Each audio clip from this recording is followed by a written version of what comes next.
The morning briefing room buzzed with the familiar energy of elite operators preparing for another high-stakes mission. Captain Sarah Mitchell sat quietly in the back corner, her weathered flight suit a stark contrast to the crisp fatigue surrounding her. The SEALs barely acknowledged her presence as they filed in, their conversations peppered with casual dismissals. Staff Sergeant Rodriguez nudged his teammate. "That's our air support today? Hope she knows which end of the stick makes things go boom." His companion chuckled, shaking his head. "Desk pilots these days, man. Probably hasn't seen real action since flight school."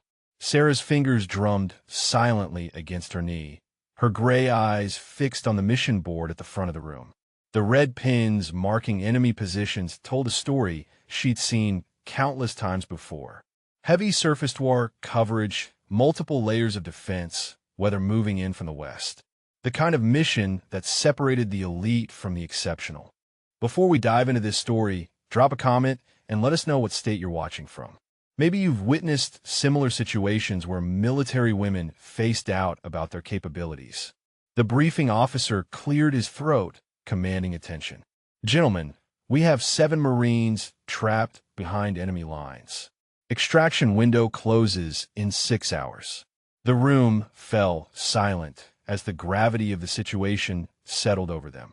The tactical display illuminated faces etched with concern as Colonel Hayes outlined the mission parameters. "Our boys are pinned down in a valley 12 clicks behind enemy lines. Intelligence shows at least 4 SAM sites, multiple ZSU gun emplacements, and heavy troop concentrations. The weather's deteriorating fast, with a major storm system moving through the area." Lieutenant Commander Brooks, the SEAL team leader, studied the map intently. "What's our air support package looking like, sir? We're going to need everything we can get to punch through that defensive network." Hayes gestured towards Sarah. "Captain Mitchell will be providing close air support in her A-10. She'll clear a path for your insertion and cover the extraction." A ripple of barely concealed skepticism passed through the SEAL operators. Petty Officer Chun leaned back his chair, arms crossed. "One warthog against all that? Sir, with respect, maybe we should request additional assets. This is going to be a meat grinder." Sarah finally spoke, her voice calm and measured. "The storm will provide cover for low-level approaches. SAM sites lose effectiveness below 200 feet in heavy weather. I can work with that." Rodriguez exchanged glances with his teammates. "Easy-to-talk tactics from a briefing room, Captain. It's different when they're shooting back." The condescension in his tone was unmistakable, but Sarah's expression remained unchanged, her focus already shifting to mission planning. The hangar echoed with the sound of pre-flight preparations as Sarah methodically inspected her A-10 Thunderbolt. Her crew chief, Sergeant Martinez, watched her with a reverence reserved for pilots who'd earned their reputation the hard way. "Captain, she's loaded for bear today. Full complement of Mavericks, mixed ordnance on the pylons, and enough 30 Mike to level a city block." Sarah nodded, running her hand along the aircraft's battle-scarred fuselage. The Warthog had seen her through 47 combat missions, each scar a testament to their partnership. Meanwhile, across the tarmac, the SEAL team conducted their own preparations with professional efficiency. Brooks gathered his men around their equipment. "Listen up, gentlemen. We're going in light and fast. Captain Mitchell will soften up the LZ, but don't expect miracles. We'll be relying primarily on speed and surprise." Young Petty Officer Collins, fresh from BUD/S, voiced what others were thinking. "Sir, shouldn't we have Apaches for this kind of work? Or at least a full strike package?" "1, A-10 seems like we're going in undermanned." Rodriguez clapped him on the shoulder. "Kid's got a point. LT hope our flyboy doesn't get cold feet when the missiles start flying." Sarah heard the comment through the open hangar doors, her jaw tightening imperceptibly as she continued her inspection. The storm clouds gathered overhead, matching the tension building between the units. The operations center hummed with activity as final mission coordinates were uploaded to Sarah's systems. Intelligence Officer Captain Williams approached her workstation with updated satellite imagery. "Captain Mitchell, latest recon shows increased enemy activity around the target zone. They've moved additional assets into the area since this morning. Sarah studied the fresh images, her tactical mind processing the implications. 3 more mobile SAM launchers here, and what looks like a reinforced company dug in along this ridgeline. She traced the terrain features with her finger. The weather's actually working in our favor. Low ceiling will force them to rely on short-range systems. Across the room, the SEAL team received their own intelligence update. Brooks frowned at the new threat assessment. Gentlemen, the opposition just got heavier. We're looking at a significantly more complex defensive network than originally briefed. Staff Sergeant Kim shook his head grimly. This keeps getting better. Now we've got 1 pilot against half the enemy air defense network. Maybe we should scrub and wait for better conditions. Collins looked nervous. Sir, what if Captain Mitchell can't neutralize enough of the threats? We'll be sitting ducks on the ground. Brooks maintained his professional demeanor, but doubt crept into his voice. We trust in our training and our support assets. Captain Mitchell will do her job. The unspoken question hung heavy in the air whether that would be enough. The briefing room filled one final time as both teams gathered for mission synchronization. Colonel Hayes addressed the assembled operators with the gravity the situation demanded. Weather window is narrowing fast. Storm front will be over the target area in 90 minutes. After that, visibility drops to near zero for at least 6 hours. Brooks stepped forward, his team behind him. Sir, request permission to delay until conditions improve. These weather patterns could compromise both insertion and extraction phases. Hayes shook his head firmly. Negative, Commander. Intelligence indicates the Marines' position is becoming untenable. They won't survive another night without resupply or extraction. Sarah stood quietly, reviewing her kneeboard cards one final time. The storm that worried everyone else represented opportunity in her mind. Martinez approached with her helmet. Captain, towers reporting winds gusting to 45 knots with severe turbulence above 500 feet. Understood, Sergeant. She accepted the helmet with steady hands. The SEALs watched this exchange with growing unease. Rodriguez muttered to Chun. Great, now we've got weather working against us too. This whole mission's turning into a disaster waiting to happen. Collins swallowed hard. What happens if Captain Mitchell can't get through the storm? Or if the weather grounds her after we're inserted? The questions hung unanswered as both teams began their final preparations, each wondering if they were walking into an impossible situation. The flight line erupted with controlled chaos as both teams moved toward their respective aircraft. Sarah strapped into her A-10's cockpit with practiced efficiency, her hands dancing across switches and displays in the familiar rhythm of pre-flight startup. The twin turbofan engines spooled to life with their characteristic whine, drowning out the approaching thunder. Ground control crackled through her headset. Storm 17. Weather is deteriorating rapidly. Visibility down to 2 miles and falling. Recommend delay until conditions improve.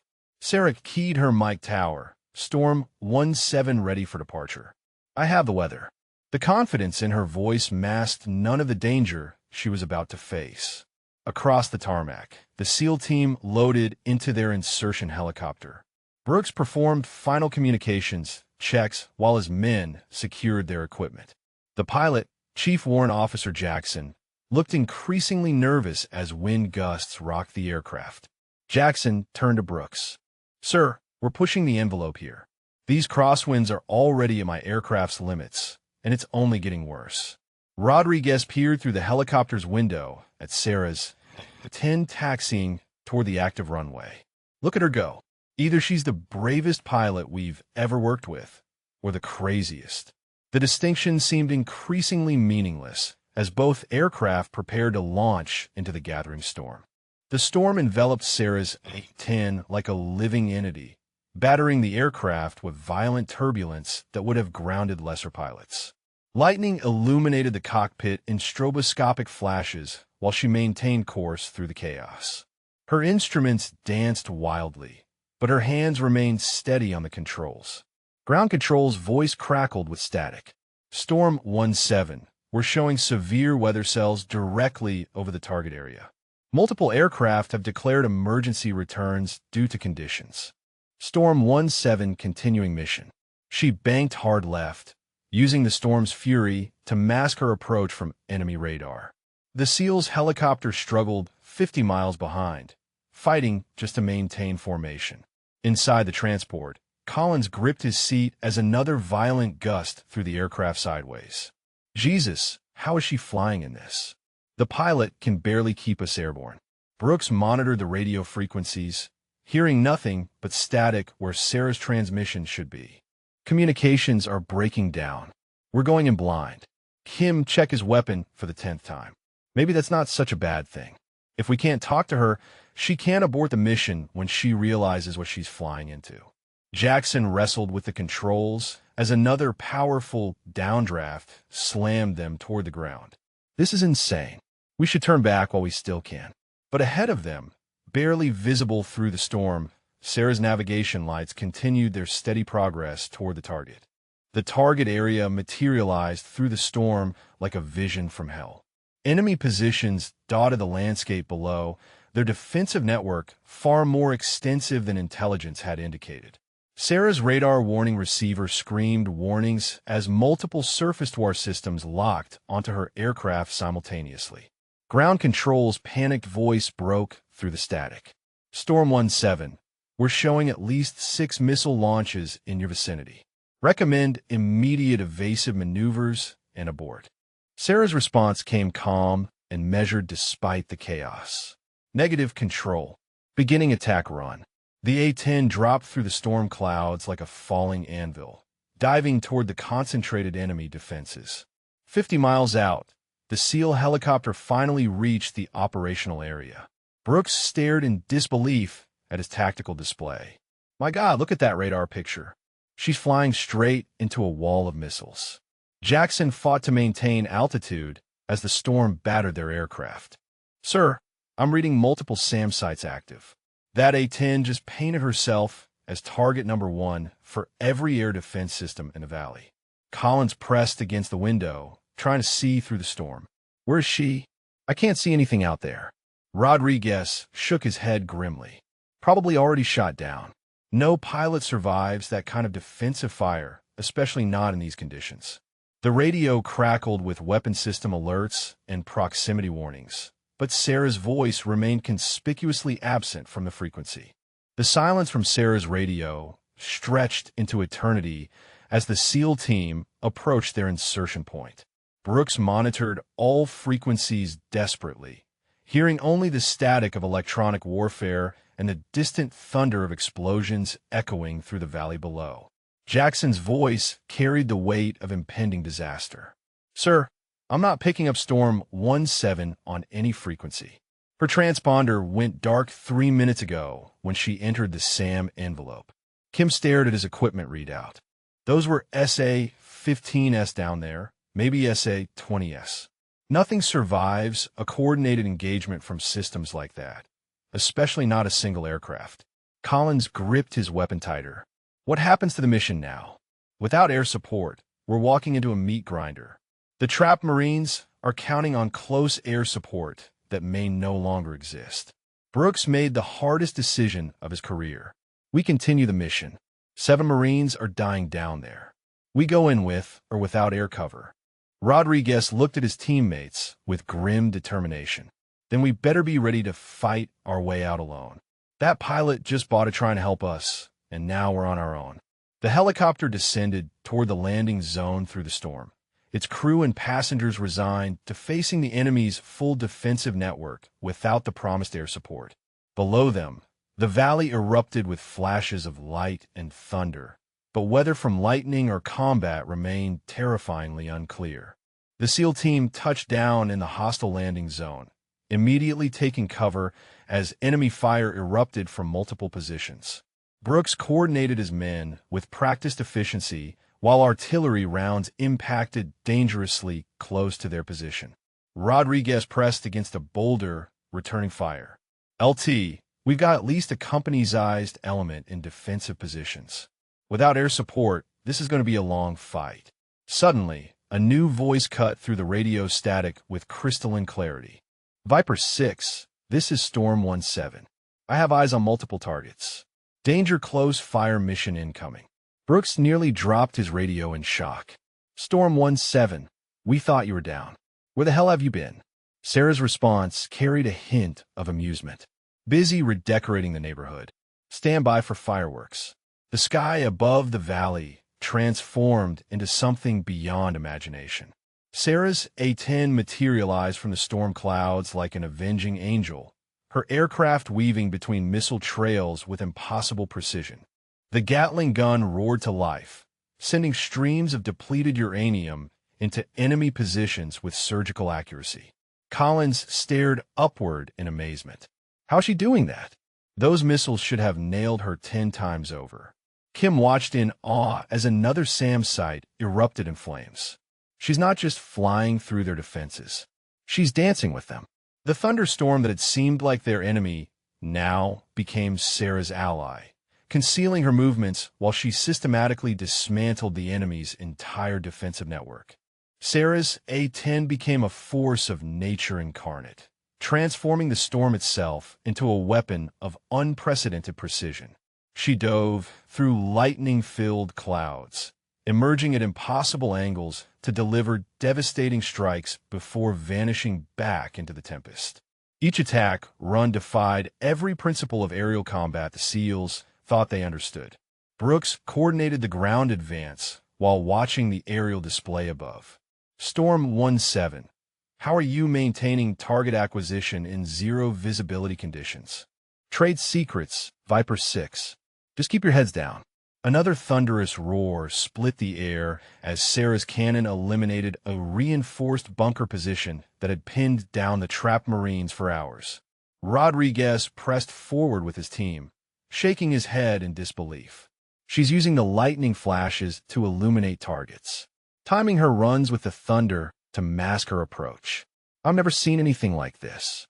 The enemy's coordinated defense crumbled under Sarah's relentless assault.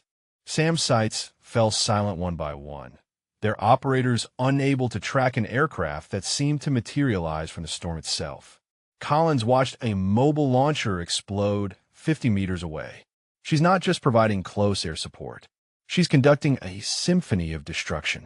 Kim reached the Marines' defensive position, finding them battered but amazed. One wounded sergeant looked up at the sky. "Sir, who is that pilot?" "She's been keeping us alive for the past hour, hitting targets we couldn't even see." The legend of Storm 17 was being written in fire and thunder. The extraction proceeded flawlessly as Sarah maintained overwatch from above, her A-10 circling like a guardian spirit through the dissipating storm. The 7 rescued Marines boarded the helicopter with expressions of awe and gratitude, each man knowing they owed their lives to the pilot they'd never met. Brooks coordinated the final phases while his respect for Sarah reached new heights. Storm 17. All personnel extracted successfully. Outstanding work up there. That was the finest display of close air support I've witnessed in 20 years of operations. Sarah's response carried characteristic understatement. Just doing my job, Viper 6. Glad everyone's going home tonight. As both aircraft returned to base, Rodriguez found himself struggling with emotions he'd rarely experienced. "Gentlemen, I owe that woman an apology. Hell, I owe her a lot more than that." "We all do." Collins nodded emphatically. "Did you see how she used the storm? She turned our biggest disadvantage into her greatest weapon. That wasn't just flying, that was artistry." Kim stared out at Sarah's A-10 flying escort beside them. She didn't just save those Marines. She saved all of us and made it look effortless. Back at base, word of the mission spread quickly through the special operations community.